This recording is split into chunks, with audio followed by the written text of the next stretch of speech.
Hi folks, Mr. Long here. We're going to do a screencast today on, oh, I've got food in my face. Sorry, no. Sorry about that. So Mr. Long here, I've got a screencast on how to solve equations. It's going to be using Google Sheets. So you'll be using your Chromebook or your iPad or tablet, Android tablet, or regular computer to do this activity. It's going to be really easy because all you have to do is click a couple buttons and make some good choices. And the calculator or the computer will actually do the number stuff for you. Like it'll do the adding and subtracting, but you've got to tell it whether or not you should be adding, subtracting, multiplying, or dividing, right? So you do the thinking, it does the computing.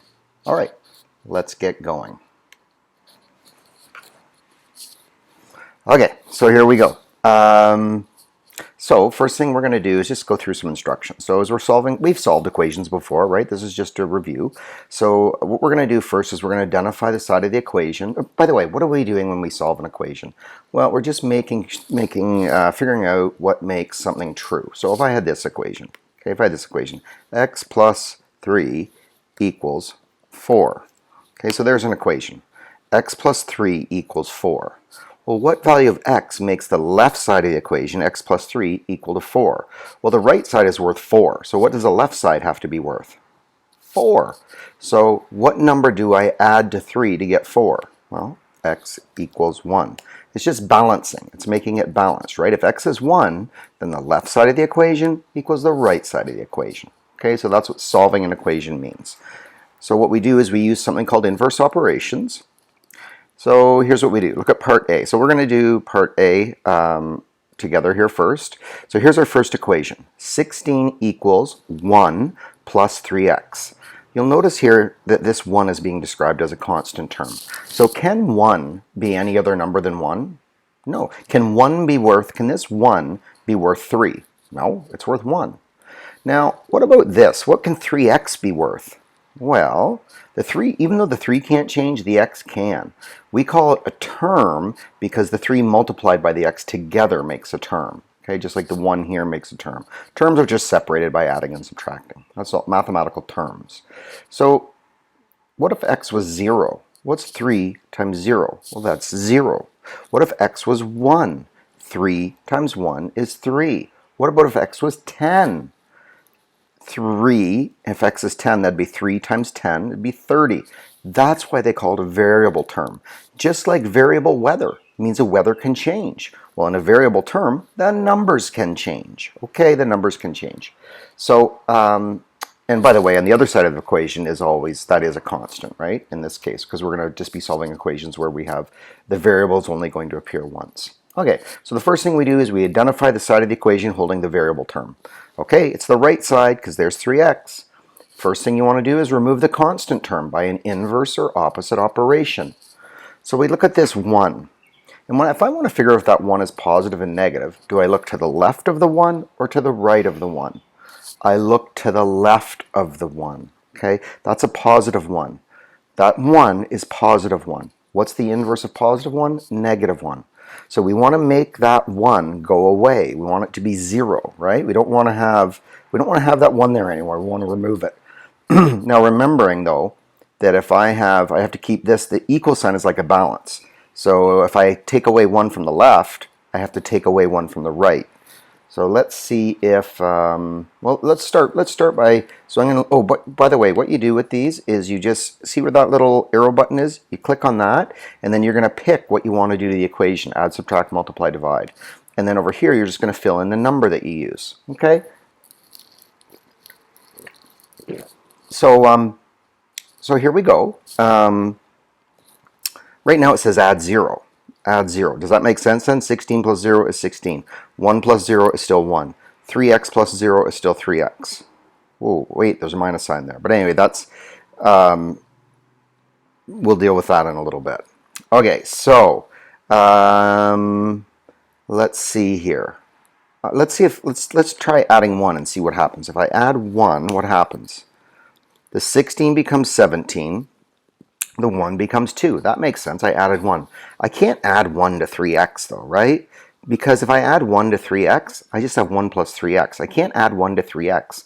until I know what 3x is. So until I know what x is. So that's why you can't add a 1 to 3x. That's why it says 1 plus 3x and not 4x or not 4. Okay, so adding 1 didn't remove it. It gave me 2. Let's try subtracting 1, because that is a positive 1. If I subtract 1, notice what the answer is. Oh, it's gone. So this says subtract 1, and look at this over here. 16 minus 1 is 15. 1 subtract 1 is gone. There's nothing left. Okay, that's why there's nothing there, okay? So we've done that. What's the final step? Determine the value of just 1x rather than 5x or 12x, etc. with an inverse operation. Okay, so what is x worth now? Well, 15 equals 3x's. Okay, 15 is worth 3x.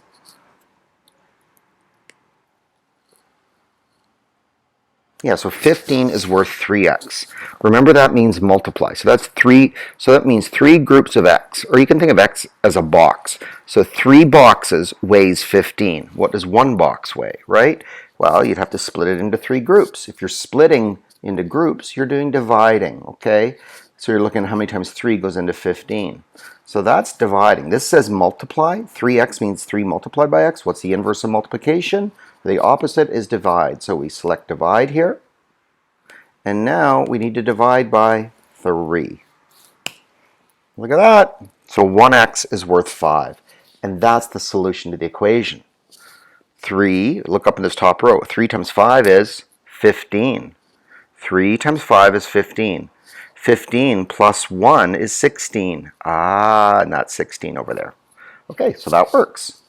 Let's look at number 2. So remember, first thing, find the side of the equation where x is. Okay, there's x, it's on the right side. Find the constant term. This is variable because it has an x. X can vary. The constant term is negative 5. How do I remove negative 5? What's the opposite of negative 5? It's plus, and specifically it's going to be plus 5. The opposite of negative 5 is plus 5. Look at that. We got rid of it. Okay, negative 5 disappeared. 7 went to 12 because I had to add 5 to both sides. So whatever operation you see over here, it does it to both sides. Okay, so now I have 12 equals 3x. Okay, 3 multiplied by x. What's the opposite of multiplying by 3? Dividing by 3. Okay, dividing by 3. Okay, dividing by 3. And then we have our solution. These will go very fast now. All right, next one. Here's an equation. Negative 23 plus 9x's equals 22. So what I'm supposed to do here is I need to, again, isolate for x, okay, or get x by itself. I have to identify the side with x, which is the left side in this case now. First thing I need to do is, in getting x by itself, I have to remove the constant term. The constant term is negative 23. How do I remove negative 23? I add 23. Okay, add 23. Look at that. The 23 disappears. 9x, now I just have 9x equals 45. That means 9 multiplied by x is 45. What's the inverse or opposite of multiplication? Division. Now, dividing by 1 is not going to change anything, right? Like 9 divided by 1 is 9. 45 divided by 1 is 45. So I need to divide by 9. The opposite of multiplying by 9 is to divide by 9. Look at that. 9 divided by 9 is 1. 45 divided by 5 is 5. So 1x is worth 5. That's what makes this equation balanced. So if x is worth 5, 1x is worth 5, this side of the equation has to be worth 22. Okay, 22. All right, let's go down. We'll try another one. Now you'll notice that we switched the position of the variable term and the constant term. This time the variable term comes first. The constant term comes second. So the first thing we need to do, always identify the side with the variable, which we've done. Okay. After that, we want to remove the constant term. Here's a common mistake.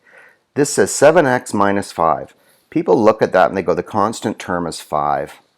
Actually, what it is we could have written this as 7x plus negative 5. So in fact, the constant term has a value of negative 5. Okay, the constant term, you have to look at that sign in front. It has a value of negative 5.